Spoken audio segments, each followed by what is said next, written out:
Economy के sectors का timeline देखें तो हमको मेजर पॉइंट्स क्या नजर आते हैं। एंशिएंट इंडिया दुनिया के जीडीपी का 2/3 इंडिया और चाइना अकेले, यानी कि दुनिया में हम जो है वो सबसे बड़े जीडीपी वाले प्रोड्यूसर पड़े हुए हैं। और इंडिया के इंटरनेशनल ट्रेड कहाँ से हैं, तो यूरोप के साथ भी हैं, क्योंकि अलेक्जेंडर और मॉरिस के समय से ही इंडिया और यूरोप का ट्रेड चालू हो गया है। इधर अरब से है और इधर साउथ ईस्ट एशिया से पड़ा हुआ है। तो अर्ली पीरियड के दौरान में इंडियन इंडस्ट्रीज पीक पे चल रहे हैं।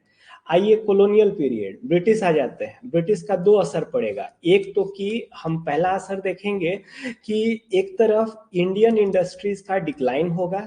इंडियन इंडस्ट्रीज क्यों डिक्लाइन हुए, क्योंकि यूरोप में आ गया इंडस्ट्रियल रेवोल्यूशन, मशीनें आ गई। हमारे पुराने वाले इंडस्ट्रीज कैसे थे, मशीन के ऊपर नहीं थे, एग्रीकल्चर गुड के ऊपर बने हुए थे और हाथ का इस्तेमाल करते थे, प्राइमरी सेक्टर के साथ जुड़े थे। ये जो यूरोप में इंडस्ट्रियल रेवोल्यूशन आया, इसके परिणाम में जो इंडिया के ट्रेडिशनल इंडस्ट्रीज हैं उनका डिक्लाइन हुआ, ट्रेडिशनल इंडस्ट्रीज हमारे पास बंद हो गए। At the same time European period में एक और घटना होती है, वो क्या है कि इंडिया में फर्स्ट मॉडर्न इंडस्ट्रीज आने लगे। ये कौन से मॉडर्न इंडस्ट्री हैं, जो कि यूरोप की तरह मशीन वाले हैं। इंडिया में अब तक मॉडर्न इंडस्ट्रीज नहीं थे। हम इस दौरान कॉटन मिल बैठते देखे, 1850s के डिकेड में चेंज हो रहा है। ये जो हमारा टाटा का प्लांट बैठ रहा है, आयरन स्टील, ये भी कॉलोनियल पीरियड में बैठेगा। यानी इंडिया में कुछ मॉडर्न इंडस्ट्रीज आ गए। आजादी से शुरू करें, 1947 से 1990 का पीरियड, ये लाइसेंस कोटा राज है, यानी इस समय में प्राइवेट सेक्टर के लिए कोई जगह नहीं है। जो है सो सरकारी कंपनियां हैं, प्राइवेट सेक्टर के लिए लिमिटेशन यहाँ पे पड़ा हुआ है ना। इसके बाद 90 से लेकर के अगला टाइमलाइन जो आप निकालिए वो 2014 तक, ये एलपीजी वाला पीरियड था। यानी कि हम एक स्टेट इकोनॉमी से निकल करके हम मार्केट इकोनॉमी की ओर बैठ रहे थे इस पीरियड के दौरान में। लेकिन 2014 एक इम्पॉर्टेंट बेंचमार्क है, और 2014 से अभी के 2024 के पीरियड की जो घटनाएं हैं हम इस पीरियड में डील करने जा रहे हैं। हम लोग इसके ऊपर बात करेंगे आज, है ना। पहले तो बात हो कि 2014 का ये पॉइंट क्या है, 2014 में क्या हो रहा है और वहां से अब तक हम लोग कहां पे खड़े हैं। देखिए, 2014 में इंडिया अपने हिस्टोरिकल एरर को ठीक करने के लिए उतरा। और हिस्टोरिकल एरर क्या था, एक बार फिर से रिपीट करेंगे। एक इकोनॉमी का डेवलपमेंट क्रम में होता है, यानी एक इकोनॉमी पहले एग्रीरियन इकोनॉमी होता है, यानी कि कृषि अर्थव्यवस्था होती है। आगे डेवलप होता है तो इंडस्ट्रियल अर्थव्यवस्था होता है। आगे डेवलप होता है तो इसके बाद सर्विस होता है, सेवा अर्थव्यवस्था। इसके बाद डेवलप होता है तो अगला क्रम है नॉलेज अर्थव्यवस्था, है ना। दुनिया में सभी इकोनॉमीज अभी के समय नॉलेज इकोनॉमी बनने के प्रयास में है, हमारा भी उद्देश्य है। लेकिन दुनिया में कोई अर्थव्यवस्था अभी नॉलेज अर्थव्यवस्था नहीं बना है। इस पूरे पीरियड में एग्रेरियन से इंडस्ट्रियल, इंडस्ट्रियल से सर्विस, ये दुनिया की सभी अर्थव्यवस्थाओं ने ये प्रोसेस अपनाया। अमेरिका में भी यही हुआ, यूरोप में भी यही हुआ, यानी पहले एग्रेरियन, फिर इंडस्ट्रियल और उसके बाद तब सर्विस में। इंडिया की कहानी अलग क्या रही कि 1947 में आजाद होकर के हम तुरंत भर में यूरोप जो कि इतने समय से डेवलप होकर के चला है, अमेरिका जो कि इतने समय से डेवलप होकर चला है, इंडिया बहुत फास्ट स्पीड में इनको कैचअप करने के रास्ते पे बढ़ेगा। हम इन लोग को डेवलप करने में इतना लंबा समय लगा, हम थोड़ा रैपिड पेस में निकलने का प्रयास कर रहे थे। इस रैपिड पेस के निकलने में हुआ क्या कि पीएमएफ की कहानी तो पता है कि हम जो 1947 में खड़े होके हमने टारगेट किया कि हम इंडस्ट्रियल सेक्टर को फोकस करेंगे, हमारा प्राइम मूविंग फोर्स जो है वो ये होने वाला है। लेकिन हम इंडस्ट्रियल इकोनॉमी अपने आप को बना पाते, उससे पहले इंडिया में जो हमने एजुकेशनल इंस्टीट्यूशंस बैठाए थे, जैसे कि आजाद होते ही हमने आईआईटीज बैठाए, आईआईएम्स बैठाए, आईआईएससी बैठाए, इनका असर ये होने वाला है। और साथ में इंडिया में एक यहाँ के बच्चों में एक अलग जेनेटिक टैलेंट भी है। हम लोग दुनिया के सबसे ब्रेनी कॉम में से गिने जाते हैं, सबसे दिमाग वाला दुनिया का रेस में, यूएस में भी देखिएगा तो इंडियंस को लेके परसेप्शन क्या है कि इन लोग जो है सो ब्रेनी होता है। तो इन दोनों का फैक्टर ये होगा कि हम बीच में अग्रेरियन से शुरू किए, लेकिन हम इंडस्ट्रियल हो पाते उससे पहले हम सर्विस इकोनॉमी बन गए। यानी इंडिया में एग्रीकल्चर इतना रहा, इंडस्ट्रीज डेवलप नहीं हो पाया, और सर्विस सेक्टर अचानक हमारा बड़ा हो गया। ये जो सॉफ्टवेयर इंजीनियर्स और ये चीजें आ गई, और उसके बाद देखिए कि ये 50% अकेला चला गया। सो हम जंप कर गए, हम एग्रेरियन से डायरेक्ट सर्विस बन गए, हमको इंडस्ट्रियल होने का मौका नहीं मिला। और अगर इंडस्ट्रियल नहीं हो पाए तो इसका असर क्या है कि इंडिया में इंडस्ट्रियल बेस कमजोर रह गया। हमारे पास बड़े कुछ इंडस्ट्रीज हैं, लेकिन छोटे इंडस्ट्रीज उतने नहीं। अब हम प्रॉब्लम में कहाँ आ जाते हैं कि एग्रीकल्चर सेक्टर में भारत की आधी आबादी काम कर रही है, 50% काम कर रहा है। मैन्युफैक्चरिंग सेक्टर का साइज छोटा सा है, सर्विस सेक्टर का साइज छोटा सा है, लेकिन प्रोडक्शन में देखिए तो सर्विस सेक्टर 50% वैल्यू कंट्रीब्यूट कर रहा है, मैन्युफैक्चरिंग जो है वो 23 के आसपास, और प्राइमरी जो है इतना कर रहा है। यानी इतने सारे लोग इतना प्रोड्यूस कर रहे हैं, इतने सारे लोग इतना प्रोड्यूस कर रहे हैं, और इतने सारे लोग इतना प्रोड्यूस कर रहे हैं। एग्रीकल्चर सेक्टर में जो इतने सारे लोग हैं और इतना प्रोड्यूस कर रहे हैं, तो इनमें हर पर्सन के बीच में बट करके कम आएगा। आप समझ रहे हैं, एक केक अगर ज्यादा बड़े लोगों के बीच में कट रहा है, इसका मतलब कम आएगा। और जबकि ये बड़ा वाला केक कम लोगों के बीच में कट रहा है तो ज्यादा होगा। सर्विस सेक्टर वाले अमीर इस चलते हैं क्योंकि ज्यादा प्रोड्यूस कर रहे हैं और प्रोड्यूस करने वाले आदमी कम है। और कृषि में गरीबी का असल कारण हमने क्या देखा था कि ज्यादा लोग हैं लेकिन 20% ही प्रोड्यूस कर रहे हैं। सॉल्यूशन क्या होगा, इन लोगों को निकाल करके हमको मैन्युफैक्चरिंग में डालना पड़ेगा, नीचे से निकाल करके सेक्टर चेंज करना पड़ेगा। ये सेक्टर चेंज करने के लिए हमारे पास इंडस्ट्रियल बेस होना चाहिए, लेकिन जो प्रॉब्लम है कि हमारे पास इंडस्ट्रियल बेस है ही नहीं, क्योंकि हम कभी इंडस्ट्रियल इकोनॉमी बने ही नहीं। एग्रीकल्चर वालों को निकाल करके इंडस्ट्री में डालें तो इसके लिए पहले हमको इंडस्ट्रियल बेस तैयार करना पड़ेगा। तो 2014 में खड़े होकर के हमने यही सोचा कि आगे बढ़ने की दौड़ में, जहां पहले से सर्विस इकोनॉमी है और नॉलेज इकोनॉमी का महत्वाकांक्षा रखते हैं, आगे बढ़ने के दौड़ में हमको थोड़ा रुकना चाहिए, और रुक करके पहले पीछे वाले इंडस्ट्रियल सेक्टर को हमको बड़ा करना होगा। क्योंकि जब तक इंडस्ट्रियल सेक्टर बड़ा नहीं होगा, एग्रीकल्चर सेक्टर को राहत नहीं मिलनी है, एग्रीकल्चर सेक्टर के लोगों को मूव नहीं कर सकते। सो 2014 का ये ब्रेक पॉइंट रहेगा। यानी आपको करना क्या है, इंडस्ट्रियल बेस बढ़ाना है ना। अब इस समस्या के साथ जूझिए। सपोज कीजिए कि आप कैबिनेट सेक्रेटरी होते और पीएम के साथ में आपके साथ आइडियाज बाउंस हो रहे हैं कि क्या किया जाए, क्या किया जाए। जी देखिए, हमारा इंडस्ट्रियल बेस हमको बड़ा करना है। आप किन किन मुद्दों के ऊपर आएंगे? देखिए, इंडस्ट्रियल बेस बड़ा करने के लिए आपको इंडस्ट्रीज बैठाने पड़ेंगे। अब इंडस्ट्रीज को बैठाने के लिए कैपिटल चाहिए। क्या गवर्नमेंट कंपनीज खोले या प्राइवेट सेक्टर से कंपनी खुलवाए? अब तो हम पोस्ट एलपीजी एरा में हैं, यानी अब हम लोग क्या है, हम चाहेंगे कि गवर्नमेंट पीएसयू खोलने के बजाय हम प्राइवेट इन्वेस्टर को मोटिवेट करें कि आप कंपनीज खोलिए, देश के लोगों को भी खोलिए, लेकिन एट द सेम टाइम हम इंटरनेशनल इन्वेस्टर को बुलाना चाहते हैं।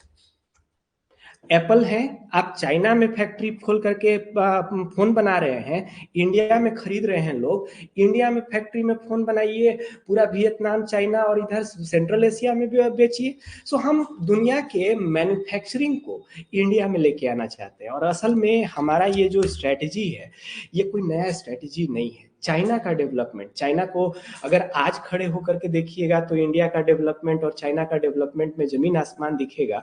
लेकिन हमारी कहानी देखिए एक साथ में शुरू हुई थी।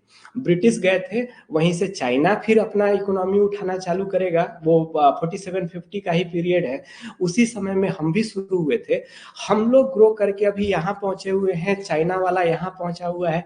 दैट इज नॉट टू से कि चाइना का चीज ठीक है, हम लोग इस पक्ष में भी बात नहीं कर रहे हैं, लेकिन स्थिति ये है कि वो जो डेवलप्ड इंडस्ट्रियल स्टेट रहा, उसके पीछे कारण क्या रहा, उसने पूरे दुनिया के मैन्युफैक्चरिंग को अपने यहाँ बुला दिया। चाइना का जो ईस्टर्न कोस्ट था, ये इस मैप को जरा देखिए, ये जो विकास नहीं हो रहा है, एक मिनट, ये जो चाइना का आप ईस्टर्न कोस्ट देख रहे हैं, ये असल में दुनिया का फैक्ट्री बन गया। आप यहाँ पे क्या देखेंगे कि अंदर की ओर फैक्ट्रियां नहीं हो करके, इसको ज्यादा जूम करेंगे तो हम आपको दिखा भी सकते हैं, सीधे शंघाई में देखिए ना,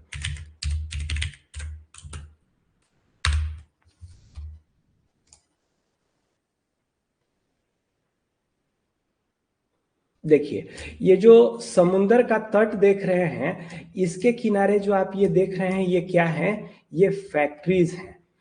इन्होंने, चाइना वाले ने क्या किया कि अपने पूरे ईस्टर्न कोस्ट पे बड़े बड़े फैक्ट्री बैठा दिए। अब होता क्या है कि बाकी जगह से रॉ मटेरियल आता है, इनके कोस्ट पे प्रोड्यूस होता है और यहीं से एक्सपोर्ट हो जाता है। इन्होंने क्या बोला कि हमारे यहाँ चीप लेबर है, उनके पास सस्ते लेबर, और चाइना के बच्चों को काम करवाया जाता है या फिर शोषण किया जाता है, रात रात दिन दिन भर बैठा के काम कराते हैं, ये जो न्यूज सुनते हैं, इसी के बैकबोन में चाइना का इकोनॉमी डेवलप होगा। चाइना आज भी दुनिया के इकोनॉमी में जो अपना होल्ड रखता है, उसके पीछे कारण क्या है, चाइना से चीपर कोई नहीं बना पा रहा है, वो चीपनेस का जो फैक्टर है, और सस्ता हमेशा बिकता है, एक मार्केट में बिहेवियर होता है। इंडिया में हम लोग जो अभी के समय बोल रहे हैं कि लाइट बत्ती चाइना वाला नहीं मंगाएंगे, दिवाली में हम बहिष्कार करेंगे, हालांकि आपकी भावनाओं का हम सम्मान करते हैं, लेकिन आप उसमें कुछ नहीं कर रहे हैं, क्योंकि इंडिया चाइना से इंपोर्ट करेगा ही करेगा। हमारे पावर सेक्टर के बड़े टरबाइन चाइना से आ रहे होते हैं, हमारे इंडस्ट्रियल मशीन के पार्ट्स चाइना से आ रहे होते हैं। क्यों चाइना से आ रहे होते हैं? क्योंकि हमारे पास है नहीं और उनसे सस्ता कोई बेचेगा नहीं। तो पेट्रोटिज्म एक तरफ, अगर आप इंडस्ट्रीज हैं तो आप अमेरिका भी चाइना के साथ भले बने ना बने, लड़ रहे हैं झगड़ रहे हैं, लेकिन अमेरिका चाइना का सामान खरीदना बंद नहीं कर सकता है। वो इकोनॉमिक्स है ना, वो तो वहां से हमको चीपर मिल रहा है। सो चाइना इस डेवलपमेंट मॉडल में बढ़ा कि अर्ली फेज का जो बूम आया, उसने दुनिया के इंडस्ट्रीज को अपने यहाँ बुला लिया, बोला कि सब आइए, एप्पल वाले यहाँ पे बनवा रहे हैं। अमेरिका में डोनाल्ड ट्रंप, जो कि अमेरिका फर्स्ट बनाते हैं, उनके जो जैकेट्स और हैट्स हैं वो मेड इन चाइना है। तो मेड इन चाइना प्रोडक्ट्स जो हैं वो इस कारण से गया।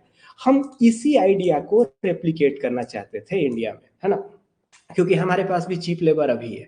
चाइना में अब लेबर चीप नहीं रहा, यानी कि जब डेवलपमेंट के अर्ली फेज में था तो वो सस्ता सस्ता कर करके वो हो गया, लेकिन अब के समय में चाइना का लेबर कॉस्ट बढ़ गया है, उसका डेवलपमेंट का लेवल बढ़ गया है, और अब इस चलते इंडस्ट्रीज चाइना से शिफ्ट करने का प्रयास कर रही है, क्योंकि चाइना में अब उतना एडवांटेज नहीं है।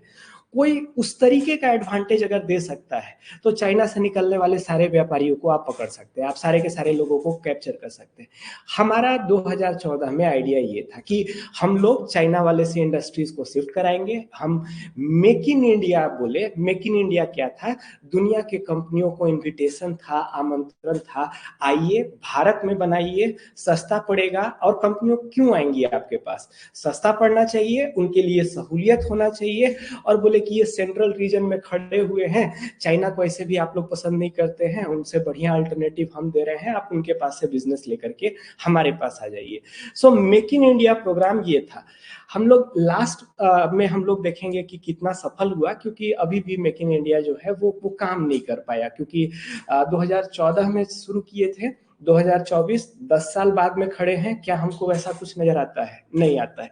लास्ट में एनालाइज करेंगे कि क्या इश्यूज रहे हैं ना, क्यों नहीं कर पाए, लेकिन आइडिया ये था। दूसरी बात, अगर आप दुनिया के इंडस्ट्रीज को इनवाइट कर रहे हैं, एप्पल वाले को इनवाइट कर रहे हैं, गूगल को इनवाइट कर रहे हैं, एनवीडिया इंडिया में बैठा हुआ है, बड़े बड़े कंपनियां दुनिया के, तो हमको एट द सेम टाइम क्या उद्देश्य है हमारा? हमारे यहाँ प्रोडक्शन करेंगे यानी कि स्टेट को टैक्स यहाँ पे भरेंगे, हमारे यहाँ प्रोडक्शन करेंगे यानी कि हमारे जीडीपी का पार्ट होंगे, वो इंडियन प्रोडक्शन का पार्ट है। दूसरा चीज है उसमें इंडियंस एम्प्लॉय किए जाएंगे। मेन आइडिया है एम्प्लॉयमेंट का कि एप्पल आएगा तो वहां से अपने कर्मचारी को ला करके थोड़े चलाएगा, यहाँ पे तो इंडियंस एम्प्लॉय होंगे तो लोकल लाइवलीहुड जनरेट करेगा, और जो एग्रीकल्चर से लोगों को शिफ्ट करना चाहते हैं वो इसमें हम कर पाएंगे। इसमें मेजर चैलेंज क्या है? स्किलिंग। अब एग्रीकल्चर वालों को आप मूव करना चाहते हैं तो आपको थोड़ा सा भी स्किलिंग करना पड़ेगा, क्योंकि उन फैक्ट्रियों में काम करने के लिए वर्कफोर्स के पास डिजायर्ड स्किल है कि नहीं, ट्रेनिंग है कि नहीं, और इंटरनेशनल कंपनियां आ रही हैं, अगर उनके लेवल पे नहीं काम कीजिएगा जिस लेवल पे उन लोग काम करते हैं तो फिर वो आपको नहीं एम्प्लॉय कर सकते हैं। इंडियन इकोनॉमी में प्रेजेंट जो प्रॉब्लम है एम्प्लॉयमेंट का वो दो तरफा है। एक तरफ जहां कंपनियों में क्वालिफाइड लोग नहीं है, at the same time India में बेरोजगार युवक बैठे हुए हैं। इन दोनों प्रॉब्लम एक साथ में कैसे एग्जिस्ट कर रहे हैं? स्किलिंग का गैप है कंपनियों के लिए। ये जो यूथ हैं वो डिग्री तो दिखा रहे हैं लेकिन इनके पास स्किल नहीं है जो कि उसमें काम में करने। एक दो रिसर्च हुए थे जो कि बताए कि अराउंड 70% इंडिया के जो एवरी ईयर के ग्रेजुएट हैं वो अनएम्प्लॉयबल हैं, क्योंकि उनके पास स्किल नहीं है। कागज तो मिल जा रहा है, क्वालिफिकेशन तो निकल जा रहा है, लेकिन बात है कि स्किल नहीं हो पा रहा है। और प्राइवेट सेक्टर तो स्किल पे एम्प्लॉय करेगा, उसके अलावा कोई फैक्टर नहीं है। तो मेक इन इंडिया और मेक इन इंडिया के साथ में हमको स्किल इंडिया लेकर के आना पड़ेगा, जो कि स्किलिंग के ऊपर है। स्किल इंडिया क्या फॉर्मल एजुकेशन या फिर उस तरीके का चीज है? नहीं, स्किल इंडिया वोकेशनल ट्रेनिंग है। इसमें जो है सो 5 साल 10 साल का कोर्स नहीं कराएंगे, 4 महीने 6 महीने का आईटीआई में फिटर वेल्डर कुछ सॉफ्ट स्पोकन, ताकि आप जो है ये क्या कहते हैं रिसेप्शनिस्ट का काम कर पाइए, थोड़ा सर्टेन स्किल दे करके उनको एम्प्लॉयमेंट योग्य बनाएंगे। आप देखिए कि सरकार इसके बीच में कई तरीके का लोकल लेवल पे किया कि छोटे छोटे ट्रेनिंग चलाएंगे, कहीं पे लोग सर्टिफिकेशन ले सकते हैं और एक स्किलिंग का लेवल रहेगा तो अब कंपनियों में आप एम्प्लॉय किए जा सकते हैं। सो 2014 में कुछ ये चीजें बदल रही है। आइए अब थोड़ा सिस्टमेटिकली देखें, और मेक इन इंडिया को पहले हम लोग डीप में देखेंगे, और मेक इन इंडिया के को डिस्कस करते हुए हम लोग इंडिया के अलग अलग इंडस्ट्रीज के प्रेजेंट सिचुएशन पे बात करेंगे कि मेक इन इंडिया में हम किस किस इंडस्ट्री को टारगेट कर रहे हैं और उस इंडस्ट्री के ऊपर फोकस के साथ इश्यूज क्या है। सोचिए, अगर आपको इंडिया में इंडस्ट्रियल बेस बढ़ाना है ना, तो आप किन इंडस्ट्रीज को टारगेट करना चाहेंगे? आपका आप अगर इतने ऑब्जेक्टिव को आप समझ रहे हैं तो आप किन इंडस्ट्रीज को टारगेट करना चाहेंगे? सपोज करें कि हम क्या एआई इंडस्ट्री को या फिर ऑटोमेशन इंडस्ट्री को हम टारगेट करना चाहेंगे? नहीं, क्योंकि हमको ये देखना है कि कौन इंडस्ट्रीज ज्यादा एम्प्लॉयमेंट जनरेट करता है, जहां पे एम्प्लॉयमेंट जनरेशन का कैपेबिलिटी ज्यादा होगा। तो वैसे में एमएसएमई वाले आप फ्रीक्वेंटली देखेंगे जहां पे कि मास एम्प्लॉयमेंट दिखाई पड़ेगा, या वैसे इंडस्ट्री को टारगेट करेंगे जहां एक्सेप्शनल ग्रोथ का पॉसिबिलिटी है कि दुनिया में हम 1-2 नंबर पे चले जा सकते हैं। एआई वाले पे अगर हम टारगेट करें या फिर ब्लॉकचेन पे हम टारगेट करें तो वो इस चलते नहीं टारगेट करेंगे कि इंडिया में ज्यादा जॉब जनरेट करेंगे, वो इस चलते टारगेट करेंगे कि हम दुनिया में ग्लोबल लेवल पे जा सकते हैं। हर टेक्नोलॉजी अपने साथ में एक इकोनॉमिक इम्पैक्ट लेके आता है। जब इंटरनेट शुरू हुआ तो शुरुआत अमेरिका से हुई, और इंटरनेट के अर्ली टेक्नोलॉजी का अमेरिका से आने का असर ये पड़ा कि आज भले ही इंटरनेट किसी एक के ओनरशिप का चीज नहीं है, वो एक ग्लोबल डिस्ट्रीब्यूटेड मॉडल है, लेकिन अमेरिका का उस पर पकड़ ज्यादा पड़ा हुआ है, वो अर्ली रहे। जब 3G टेक्नोलॉजी आया तो अमेरिका में पहले 3G टेक्नोलॉजी डेवलप होगा। अंदाजा ये था कि अमेरिका में 3G टेक्नोलॉजी पहले आने का इकोनॉमिक कीमत कई 100 ट्रिलियन था। अब अर्ली टेक्नोलॉजी आ गया, आपके कंपनीज दुनिया को बेचना चालू किए, आपके पास इकोनॉमिक एडवांटेज है। 5G में अमेरिका और चाइना वाले लड़ रहे थे, है ना, हुआई को बैन करके रखे हुए थे, लड़ रहे थे। क्यों लड़ रहे थे? असल में अमेरिका 5G टेक्नोलॉजी में चाइना को रोकने का प्रयास कर रहा था, क्योंकि वो अगर पहले बना लेगा तो ग्लोबल लीडर वो हो जाएगा, फिर वहां से टेक्नोलॉजी बाहर जाना चालू करेगा।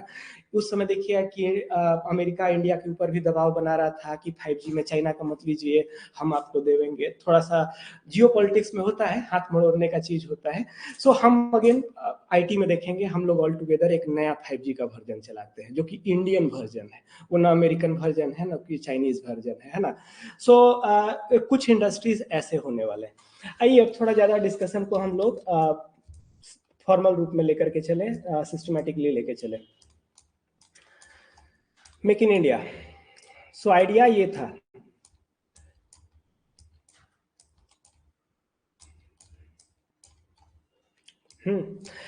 मेक इन इंडिया के लिए तो हमारे सिविल सर्वेंट्स ने क्या प्लानिंग किया, उनको प्रॉब्लम बताया गया और उन्होंने क्या प्लान किया। इन्होंने 5 पिलर स्ट्रेटजी की बात की कि देखिए हम 5 चरणों में काम करेंगे। 5 चरण में क्या होने वाला है, सबसे पहला चीज जो हमको करना पड़ेगा वो ईज ऑफ डूइंग बिजनेस की नीति लानी पड़ेगी, और ये एक बहुत की टर्म है, इसके बारे में समझिए। ईज ऑफ डूइंग बिजनेस कहने का मतलब क्या हुआ कि आपके यहाँ धंधा करना कितना आसान है। अगर आप अमेरिकन कंपनी आ रहे हैं, आप लफड़ा लगा के रखे हैं, ये फलाना क्लियरेंस लीजिए तो वो सर्टिफिकेट बनाइए तो वो कीजिए, अगर ज्यादा कम्बरसम प्रोसेस होगा तो कंपनियां नहीं आएंगी। हम अगर दुनिया में इन्वाइट कर रहे हैं तो इंडिया में हमको बिजनेस करना आसान बनाना पड़ेगा। तो गवर्नमेंट ये नीति अपनाएगा कि मेक इन इंडिया करने के लिए जो पहला चीज हमको करना पड़ेगा वो हमको बिजनेस करना भारत में आसान करना पड़ेगा। तो उसको कैसे कैसे कर सकते हैं, एक तरीका की एप्लीकेशन सरल कर देंगे कि आप आए हैं एक जगह एप्लीकेशन कीजिए, खट खट आपको क्लियरेंस मिल जाएगा, आप जो है सो नीचे काम चालू कर सकते हैं ना। Ease of doing business policy के अंदर में एक मेजर कीवर्ड आपको देखने को मिलेगा, सिंगल विंडो सिस्टम।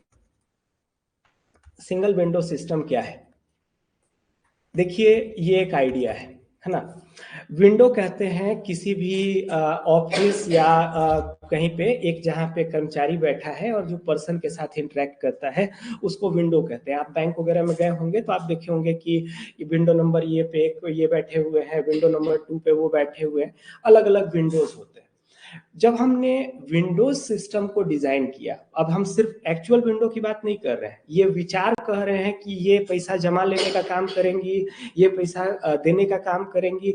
जब हमने विंडो सिस्टम बनाया तो वो सहूलियत के लिए बनाया था कि अलग अलग काम अलग अलग लोग देखेंगे, लेकिन एक व्यापारी के लिए, एक बिजनेस के लिए ये समस्या भी है। हम पर्यावरण विभाग में जाकर के अलग क्लियरेंस लेंगे, उसके बाद फिर हम ट्रांसपोर्टेशन या फिर ट्राइबल विभाग में जाकर के अलग परमिशन लेंगे, कॉर्पोरेट विभाग में अलग परमिशन। ये जो 25 खिड़की पे हमको अलग अलग काम करना होगा। सिंगल विंडो का आइडिया क्या है, एक जगह अप्लाई कीजिए और अंदर के मल्टीपल जगह फाइल ऑटोमेटिकली घूम करके चला आएगा। आजकल के समय आप लोग सर्टिफिकेट वगैरह बनवाए हैं, कास्ट सर्टिफिकेट या फिर EWS, कुछ कागज पत्र कुछ नहीं बनवाए हैं इधर झारखंड गवर्नमेंट से या फिर डिस्ट्रिक्ट कलेक्टर के साइन वाला?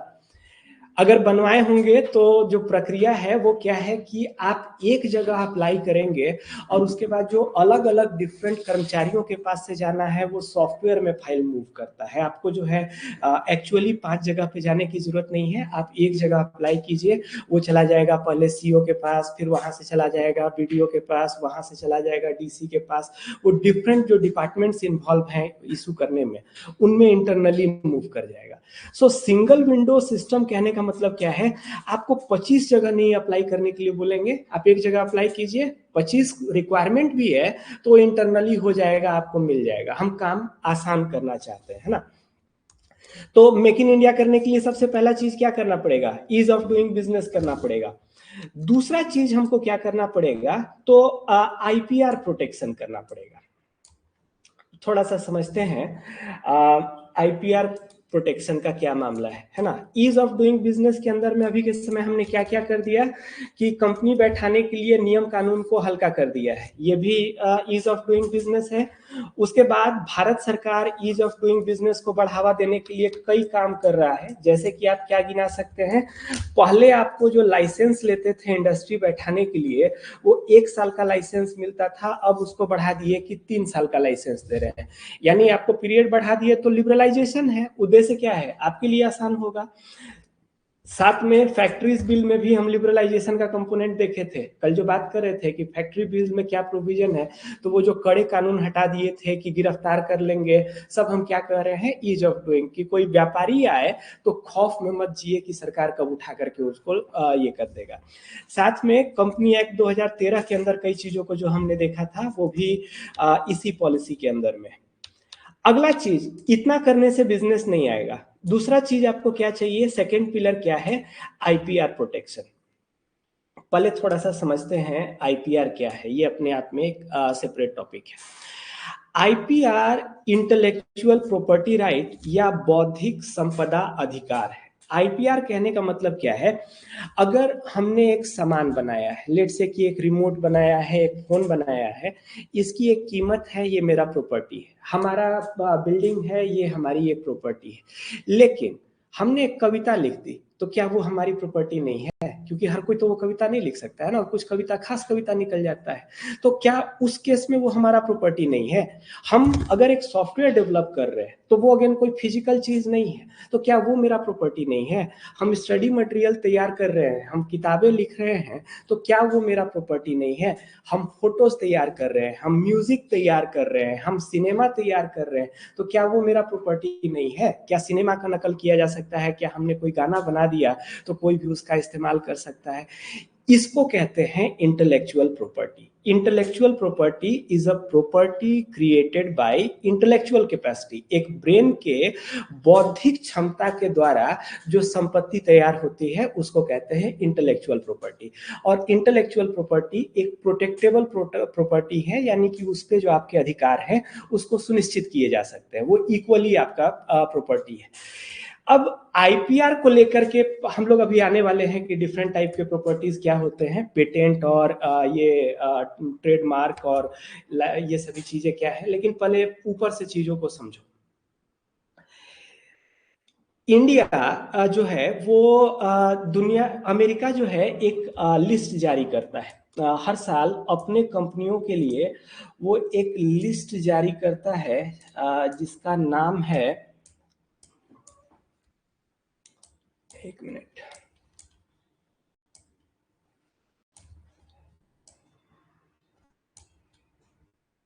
उसका नाम आ रहा है, एक लिस्ट जारी करता है। उस लिस्ट में अभी जुबान से थोड़ा सा फिसल रहा है, आगे कंटेंट मटेरियल में मिलेगा। उस लिस्ट में वो अपने इन्वेस्टर को वार्न करता है कि दुनिया में कौन कौन से ऐसे कंट्रीज हैं जहां आप जाइएगा तो आपका सामान चोरी हो जाएगा। सामान चोरी हो जाएगा कहने का मतलब, आईफोन किसी ने बनाया, उसका रिसर्च एंड डेवलपमेंट का कॉस्ट कितना है? एक कंपनी जब एक नया प्रोडक्ट बनाता है, तो उस प्रोडक्ट को बनाने से पहले 2 साल तक उसने जो इंजीनियर्स को एम्प्लॉय किया, जो लैब वर्क किया, इसको रिसर्च एंड डेवलपमेंट कॉस्ट कहते हैं। इस रिसर्च एंड डेवलपमेंट कॉस्ट के बाद एक बना। अगर हम एक फार्मा कंपनी है, लेट से कि हम कैंसर की दवा बना रहे हैं, इस कैंसर की दवा को बनाने के लिए हमको कितने साल साइंटिस्ट को लगा के रखना पड़ेगा? तब तक हमारे पास प्रोडक्ट रेडी नहीं है, लेकिन रिसर्च तो हम कर रहे हैं ना। हमको रिसर्च क्यों करना चाहिए? क्योंकि हम रिसर्च करेंगे तभी तो कोई नया चीज बना के रखेंगे। और रिसर्च कोई क्यों करेगा? क्योंकि जब रिसर्च करके हमने किसी चीज को खोज दिया, तो उसमें अर्ली एडवांटेज हमको मिलेगा, क्योंकि वो हमारा राइट है, हमने खोजा। तो एक फार्मा या कोई कंपनी क्यों रिसर्च में इन्वेस्ट करता है? क्योंकि रिसर्च के बाद जो प्रोडक्ट निकलेगा, वो अगर बिकेगा तो उसमें मेन एडवांटेज उसको निकलना है, उसका रिसर्च बैक टू करके। किसी भी प्रोडक्ट को शुरुआत में महंगा और बाद में सस्ता क्यों देखते हैं? क्योंकि अर्ली पीरियड में उसका आर&डी कॉस्ट वो रिकवर करने का प्रयास कर रहा होता है। एक बार आर&डी कॉस्ट आपका चला गया, तो आप प्रोडक्ट को ज्यादा सस्ता करके भी बाजार में बेच सकते हैं। एक नॉर्मल ऐसे चलता है। इसमें अब सोचिए कि हमने कैंसर की दवा बना दी, हमारा $3 ट्रिलियन का इन्वेस्टमेंट लगा था, 5 साल हमारे पास 25 साइंटिस्ट ने काम किया था, तब जाकर के ये दवा बनी। इस दवा को बनाने में तो खर्च आता है 2 ही रुपए, लेकिन इस दवा को हम बाजार में 25 रुपए में बेच रहे हैं। क्यों बेच रहे हैं? क्योंकि 2 ट्रिलियन लगा हुआ है। हम इसको अगर रिकवर नहीं करेंगे, तो एक कंपनी के लिए फाइनेंशियल सेंस बनना चाहिए ना। हमने जितना पैसा इन्वेस्ट किया है, उतना पैसा तो हमको निकलना होगा। अल्टीमेटली एक कंपनी तभी इन्वेस्ट करेगा।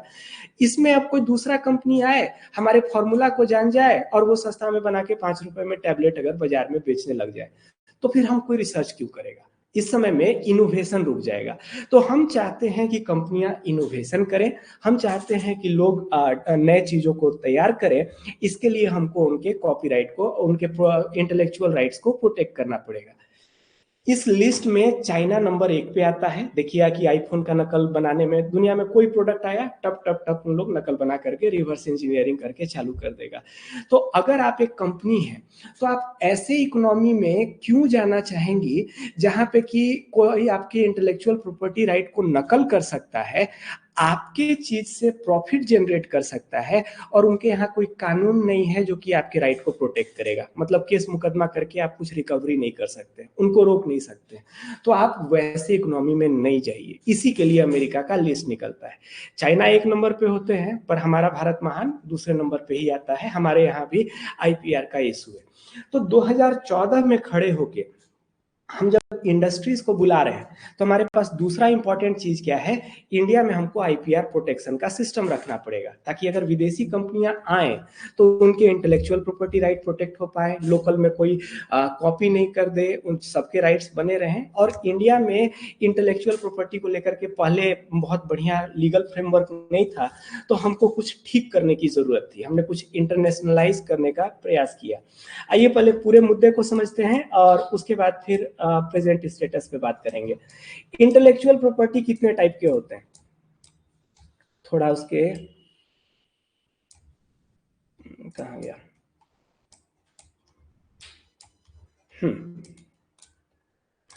सो intellectual property right, intellectual property right का मतलब एक पर्सन का राइट जो कि उसके ब्रेन का क्रिएशन है, creation of the mind. Intellectual property right असल में इंटरनेशनल ह्यूमन राइट डिक्लेरेशन के अंदर आर्टिकल 27 में पड़ता है।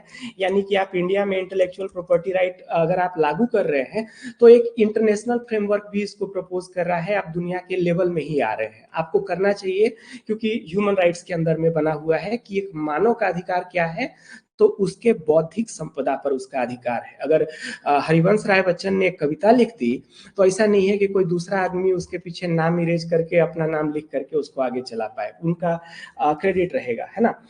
इंटरनेशनल एक कन्वेंशन भी हुआ था, देशों ने साइन किया है कि हम एक दूसरे के इंटेलेक्चुअल प्रॉपर्टी राइट को प्रोटेक्ट करेंगे। ये पेरिस अग्रीमेंट है जो कि हमारे पास इंडस्ट्रियल प्रोटेक्शन 1883 के अंदर में भी आता है। इंटरनेशनल जब हम लोग देखेंगे तो ये चीजें वहां भी आएंगी। दूसरा चीज, बॉन कन्वेंशन आर्टिस्टिक वर्क को प्रोटेक्ट करने के लिए और लिटरेरी वर्क को प्रोटेक्ट करने के लिए एक और ट्रीटी थी जो कि इंटरनेशनली सभी देशों ने साइन किया था।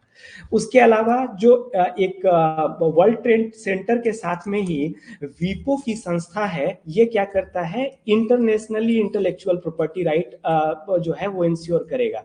मतलब अगर आपकी कंपनी इनके यहाँ गया और इन लोग आपके इंटेलेक्चुअल प्रॉपर्टी राइट को नहीं प्रोटेक्ट कर पाया तो वीपो इनके अगेंस्ट में मुकदमा चला सकता है। इंटरनेशनल अग्रीमेंट है। अगेन इंटरनेशनल संस्थाओं पे जब बात करेंगे तो इन पे ज्यादा डीप में बात करेंगे, अभी पहले आइडिया पे समझिए।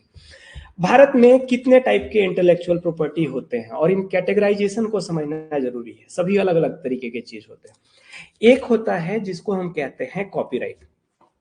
कॉपीराइट लिटरेरी चीजों के ऊपर और ये क्या कहते हैं रिटन चीजों के ऊपर ज्यादा लागू होता है। तो कॉपीराइट किसके ऊपर लागू होगा, गाने के ऊपर, क्योंकि लिटरेरी चीज है, भले ओरल बोल रहे हैं लेकिन उसमें लिटरेचर है ना, उसमें गानों में लफ्ज है ना, लिटरेचर का पार्ट है।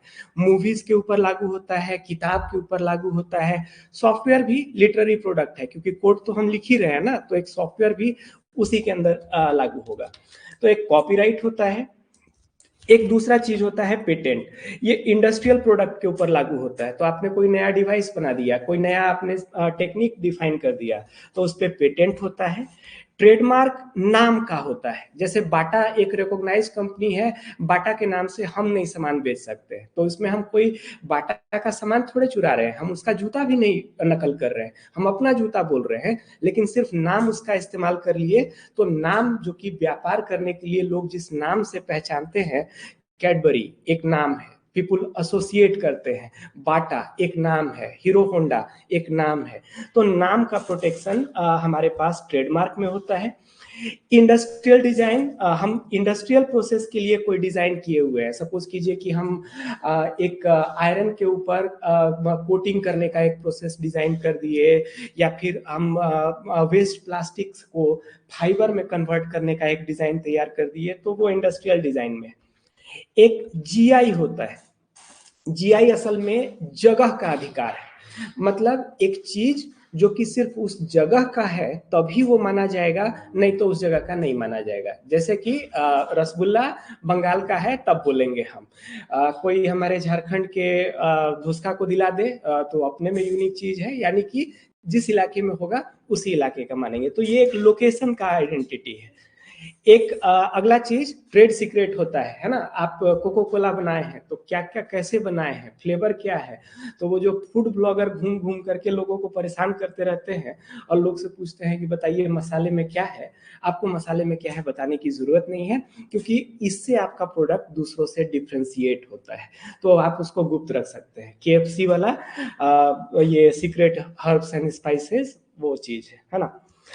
सो एक तरफ से परिचय हो गया, जल्दी जल्दी इश्यूज देख लें। कॉपीराइट आर्टिस्टिक वर्क और ऑथर वर्क को प्रोटेक्ट करता है ना। ये कैसे होता है, इसके लिए आपको रजिस्ट्रेशन करने की जरूरत नहीं होती है। कॉपीराइट जैसे ही किसी ने लिख लिया ये ऑटोमेटिकली इन्फोर्स होता है।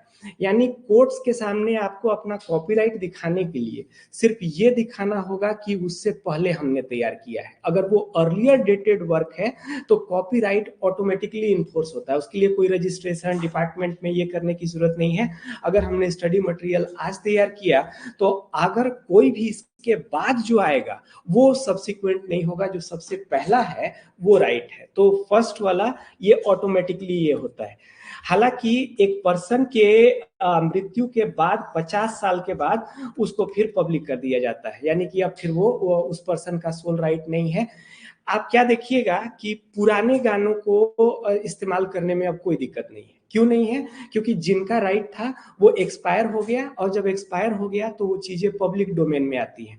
आप अभी के समय पुराने क्लासिकल जैसे कि किताबों को उठाइए, शेक्सपियर के किताब को उठाइए या पुराने कोई म्यूजिक को उठाइए, वो अब कॉपीराइट के अंदर प्रोटेक्टेड नहीं है। तो ऐसा चीज जो कि कॉपीराइट प्रोटेक्शन से जब पब्लिक डोमेन में आ जाता है तो फिर वो पब्लिक के यूज के लिए है, उसका कोई इस्तेमाल कीजिए, कोई रोक नहीं सकता है, फिर वो ओपन टू पब्लिक हो जाता है। ये जितने भी इंटेलेक्चुअल प्रॉपर्टी राइट है वो सर्टेन लिमिटेशन तक ही राइट देते हैं, उसके बाद फिर वो पब्लिक डोमेन में चला जाता है ना। सर, इसको दोबारा फाइल नहीं कर सकते कॉपीराइट को 50 इयर्स के बाद? आदमी के मृत्यु के 50 ईयर की बात कर रहे हैं। कॉपीराइट किसका है? इनहेरेंटली पर्सन का है, जिसने बनाया है ना। तो अगर जिसने बनाया है उसकी मृत्यु हो गई, उसके मृत्यु के 50 साल तक उसका राइट रहा, यानी कि उसके फैमिली के पास राइट रहा, उसके बाद फिर वो ओपन हो गया, फिर वो पब्लिक डोमेन में चला गया। आदमी ही नहीं है तो फिर उसके ऊपर उसका राइट क्या रहे, जो क्लेम करने वाला था वही नहीं है ना। तो डेथ के 50 ईयर्स के बाद ये पब्लिक डोमेन में चला जाता है। मुंशी प्रेमचंद की किताबें या पुराने कोई भी राइटर्स जिनको कि गुजरे हुए हो गया समय, उनके देखिए कि अब पब्लिक डोमेन में है, आप उसका जेरोक्स कीजिए तो कोई केस नहीं करेगा, उसको फ्रीली डिस्ट्रीब्यूट कर सकते हैं, सब कुछ कर सकते हैं। इंडिया में कॉपीराइट इन्फोर्स करने वाला डिपार्टमेंट कौन है? MHRD, अभी के समय उसका नाम बदल करके डिपार्टमेंट ऑफ एजुकेशन कर दिए हैं। कॉपीराइट प्रोटेक्ट करने का नोडल ये है। अगले टाइप पे आते हैं पेटेंट। पेटेंट को बहुत ध्यान से समझिए। पेटेंट का डेफिनेशन ये है कि एक नया इनोवेशन, यहां पे शब्द में शैतान छुपा है, शब्द पे फोकस कीजिएगा। एक नया इनोवेशन जो कि कोई सामान बना रहा हो या कोई प्रोसेस हो, किसके लिए? तो इंडस्ट्रियल यूज के लिए। Every word is important. पहला चीज न्यू होना चाहिए, यानी कि अगर मान लीजिए कि पहले से पेपर कप आता आया है, हम अभी के समय पेपर कप का डिजाइन ले जा करके पेटेंट कराने चले तो क्या हमारा पेटेंट होगा? नहीं, क्योंकि नया नहीं है ना। तो पेटेंट कब होगा? नया। यही हम सेल्फ हीटिंग पेपर कप लेके आ जाए है ना, तो फिर हम पेटेंट कर सकते हैं, क्योंकि ये नया चीज है। सेल्फ हीटिंग हमारे पास, दूसरों के पास नहीं है। तो पहला चीज नया होना चाहिए। दूसरा चीज इनोवेशन होना चाहिए। इनोवेशन मतलब जो ऑल टुगेदर नई चीज जो अब तक नहीं एग्जिस्ट की है, एकदम नया चीज। तो आप बिना बिजली का चलने वाला फ्रिज बना दीजिए, बिना बिजली का खाना को स्टोर करने वाला कोई स्टोरेज बना दीजिए, तो ये सभी चीज इनोवेशन हुआ। इनोवेशन को प्रोटेक्ट करता है। लेकिन किन किन चीजों का? प्रोडक्ट का, यानी कि आपने नया आईफोन बनाया है, वो प्रोटेक्टेड है पेटेंट के अंदर में। आपने कोई नया जो है सो ये बर्गर का रेसिपी बनाया है तो वो प्रोटेक्टेड है उसके अंदर में। प्रोडक्ट तो प्रोटेक्टेड है ही, प्रोसेस भी प्रोटेक्टेड है। यानी हमने सिर्फ नॉर्मल, हम दूध को कैसे प्रोटेक्ट करते हैं, पास्चराइजेशन के प्रोसेस से। हम जब एक रॉ मिल्क को पास्चराइजेशन के प्रोसेस से गुजारते हैं तो अब इसको थोड़े समय तक जो है लंबा स्टोर किया जा सकता है, लेकिन अभी भी इसके साथ प्रॉब्लम है कि वो इतना ही कर सकते हैं। क्या 5 साल 10 साल रख पाएंगे? नहीं रख पाएंगे। लेकिन सपोज करें कि हम पास्चराइजेशन से अलग एक नया टेक्निक डेवलप करते हैं कि इस तरीके से प्रोसेस कीजिए, तो फिर अब इसका सेल्फ लाइफ 5 साल हो जाएगा। तो ये टेक्निक भी पेटेंट के अंदर प्रोटेक्टेड है, सिर्फ प्रोडक्ट नहीं। वो जो प्रक्रिया हमने खोजी है वो भी पेटेंटेड होता है। और तीसरा चीज, हमने कोई नया चीज खोजा है लेकिन हमको बेचना नहीं है, हमको बस अपने पास रखना है, तो इसको पेटेंट नहीं कर सकते हैं। वो इंडस्ट्रियल यूज के लिए होना चाहिए, यानी कि उसको मास पैमाने पे बना के बेचने का आइडिया होना चाहिए। अगर हमको इंडस्ट्रियल यूज में नहीं लाना है, पर्सनल यूज पे लाना है, तो पेटेंट नहीं मिलेगा। पेटेंट हमेशा इंडस्ट्रियल यूज के लिए ही मिलता है ना। पेटेंट में दुनिया में कई मशहूर लड़ाई हुए थे। एक तो कि आपके पास एप्पल और सैमसंग वाले यूरोपियन यूनियन में लंबा समय भिड़े। आपको इनवाइट करेंगे कि आज जाके थोड़ा गूगल पे आप हाथ पैर मारिए, थोड़ा रिसर्च कीजिए। मल्टी बिलियन डॉलर का लॉ सूट था जहाँ पे कि सैमसंग वाले ने एप्पल वाले के कुछ फीचर्स को कॉपी कर लिया था, एप्पल वाला केस किया। एक दो बड़े जायंट दुनिया के मल्टीनेशनल पेटेंट के ऊपर लंबा लड़ाई लड़े थे और बड़े अमाउंट में सेटलमेंट हुआ था। तो ये पेटेंट ये चीज होता है। इंडिया में पेटेंट कौन डिपार्टमेंट देख रहा होता है? तो department of industrial policy and promotion, DIPP नाम इसका चेंज कर दिए हैं, आगे अपडेटेड करंट में आपको दे देंगे, है ना। इंडिया में पेटेंट को लेकर के क्या समस्या थी? इंडिया में पेटेंट को लेकर के समस्या ये थी कि हमारा पेटेंट सिस्टम इंटरनेशनल सिस्टम से जुड़ा हुआ नहीं था। जुड़ा हुआ क्यों जरूरी है? क्योंकि एक आदमी सोचिए कि एक चीज को यूरोपियन यूनियन में जाकर के पेटेंट करा ले और इंडिया वालों को पता नहीं रहे, इंडिया में भी आके पेटेंट करा ले, तो कोई दूसरा आदमी इंडिया में पेटेंट करा ले, एक दूसरे ने यूरोप में किया था। अगर जुड़े रहेंगे तो पता रहेगा कि इंटरनेशनली भी किसी दूसरे देश में कौन सा पेटेंट है, ताकि हम अपने यहाँ उसका डुप्लीकेशन रोक सके। वो मैड्रिड प्रोटोकॉल कहा जाता है, जहाँ पे कि दुनिया के सारे पेटेंट ऑफिसेस जुड़े रहते हैं, एक दूसरे के साथ में इंफॉर्मेशन शेयर करते हैं। पहले नहीं था, इसको इम्प्लीमेंट कर दिए, अभी के समय हमारे पास है, तो हम अभी मैड्रिड प्रोटोकॉल के ऊपर काम कर रहे हैं ना।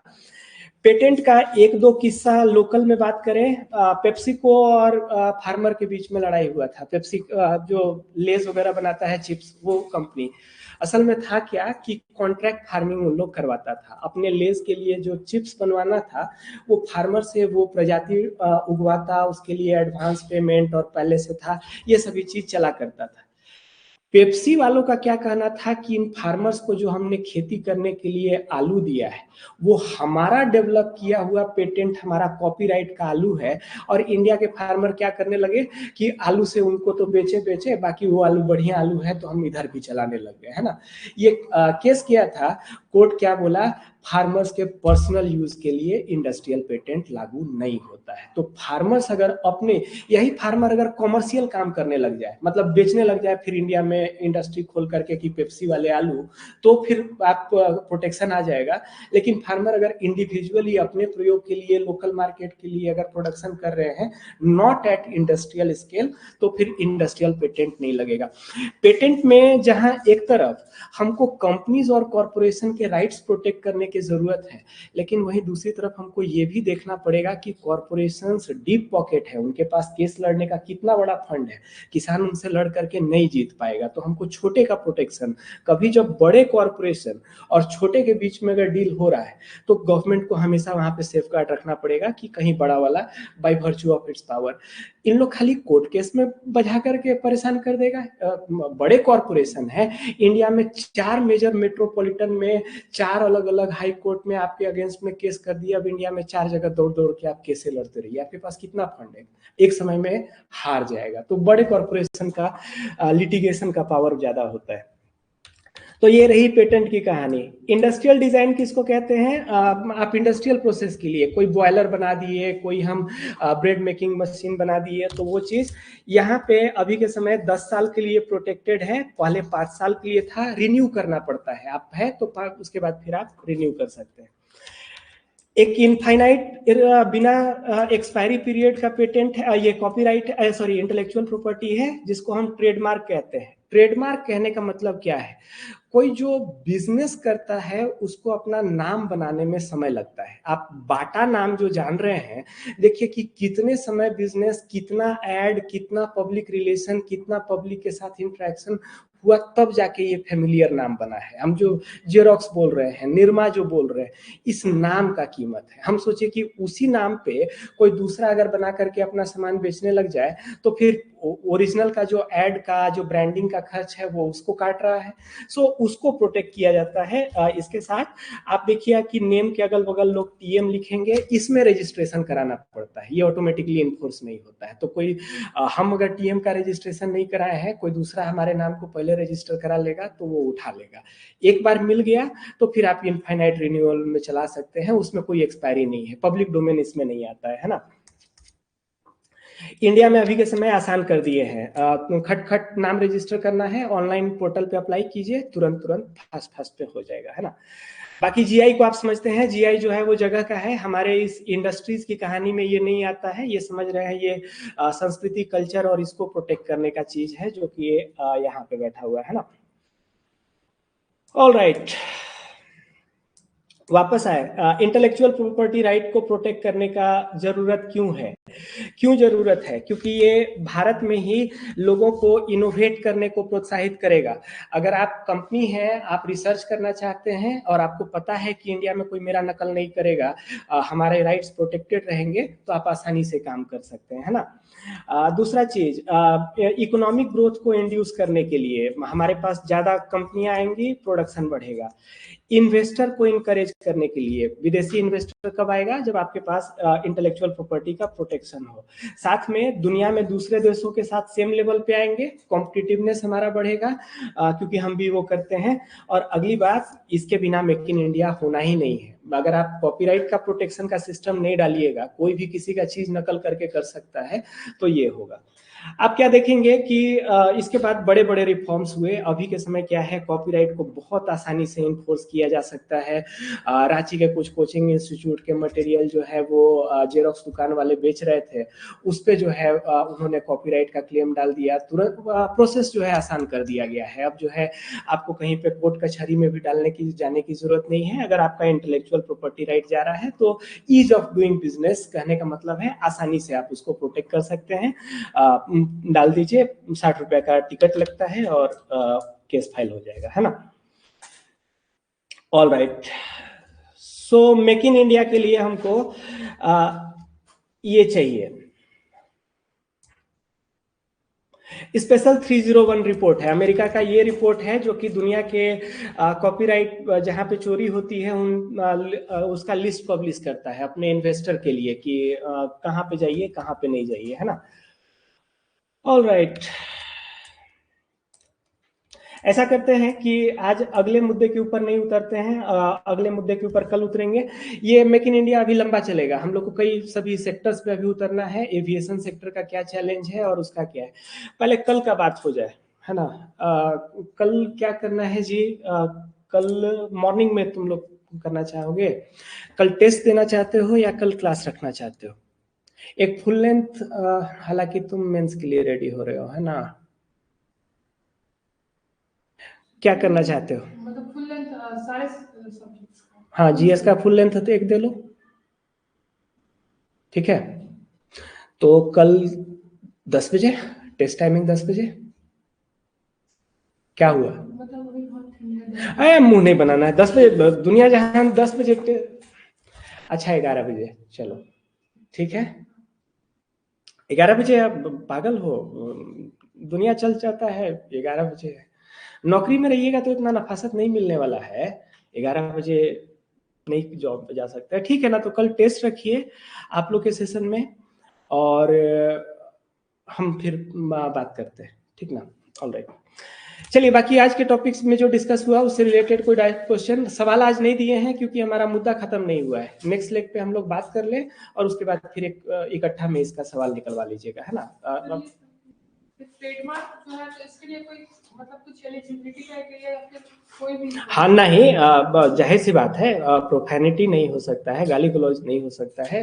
मैं एक उसमें मतलब अगर कोई एक इंडिविजुअल अपना कंपनी फॉर एग्जांपल कंपनी या कुछ भी खोला है तो उसका नाम नहीं, ट्रेडमार्क में सिर्फ नाम नहीं आता है, वो पूरा रिप्रेजेंटेशन आता है, उसका फंट क्या है, उसका स्टाइल क्या है। अब मान लीजिए जैसे क्या कहते हैं, एडिडास है, उसका जो है सो रद्दीदास बना करके एक वो आर लिख रहे हैं लेकिन दिखने में वैसा दिख रहा है, वो स्ट्राइप्स वो ये, तो वो जो ट्रेडमार्क के अंदर प्रोटेक्टेड होता है सिर्फ वर्ड नहीं प्रोटेक्टेड होते हैं, पूरा रिप्रेजेंटेशन कि उसका असर क्या निकल करके आ रहा है ना, वो ट्रेडमार्क के अंदर में प्रोटेक्टेड होता है। एक किस्से की बात करना भूल गए, वो किस्सा का बात कर ले, असल में बड़ा मजेदार किस्सा है। अमेरिका के सुप्रीम कोर्ट में कॉपीराइट का एक केस गया था और बड़ा मजेदार केस गया था। केस क्या गया था, देखो यहाँ पे, can a monkey hold a copyright.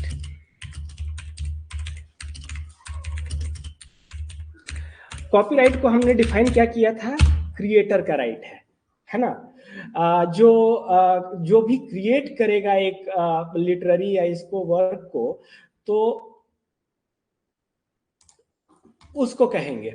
America में किस्सा ये हुआ, एक मिनट खोल रहे हैं, किस्सा ये हुआ कि कॉपीराइट के अंदर में देखिए आपका क्या कहते हैं, फोटोज भी प्रोटेक्टेड है। तो कोई फोटोग्राफर एक फोटो खींच रहा है तो उसका कॉपीराइट है, उसने क्रिएट किया है, वो कॉपीराइट के अंदर प्रोटेक्टेड होगा।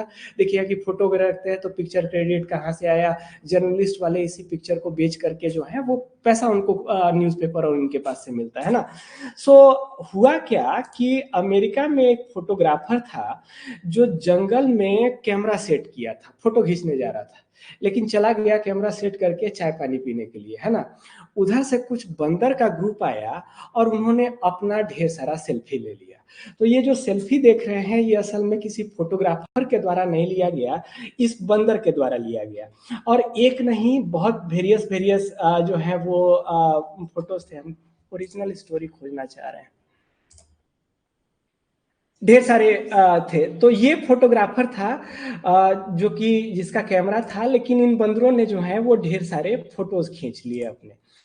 अब हुआ क्या कि इस फोटो को एक न्यूज़पेपर वाला पब्लिश कर दिया। फोटोग्राफर केस कर दिया कि भाई हमारा फोटो है, ये कैसे पब्लिश कर दिया। न्यूज़पेपर वाला का रिप्लाई क्या है, आप क्रिएट नहीं किए हैं, क्रिएट किया है बंदर, आपका कैमरा भले इस्तेमाल हुआ है, कॉपीराइट तो बंदर का है, बंदर आके बोले तो हम नहीं छापेंगे। एक ये लंबा मामला गया था। तो नहीं, बंदर के पास नहीं है, जिसका इक्विपमेंट इस्तेमाल हुआ है, copyright is a human right, it can not be an animal right. तो एक मशहूर केस है, लिखने में कहीं पे अगर थोड़ा सा लाइट घुसाने की जरूरत हो तो ये डाल सकते हो। एनीवे, आज के डिस्कशन को यहीं पे वाइंड अप करेंगे और कल का एजेंडा सेट है, सुबह टेस्ट दे लीजिए और मंडे से फिर हम लोग रिदम पे उतरते हैं, है ना। Alright, have a great day.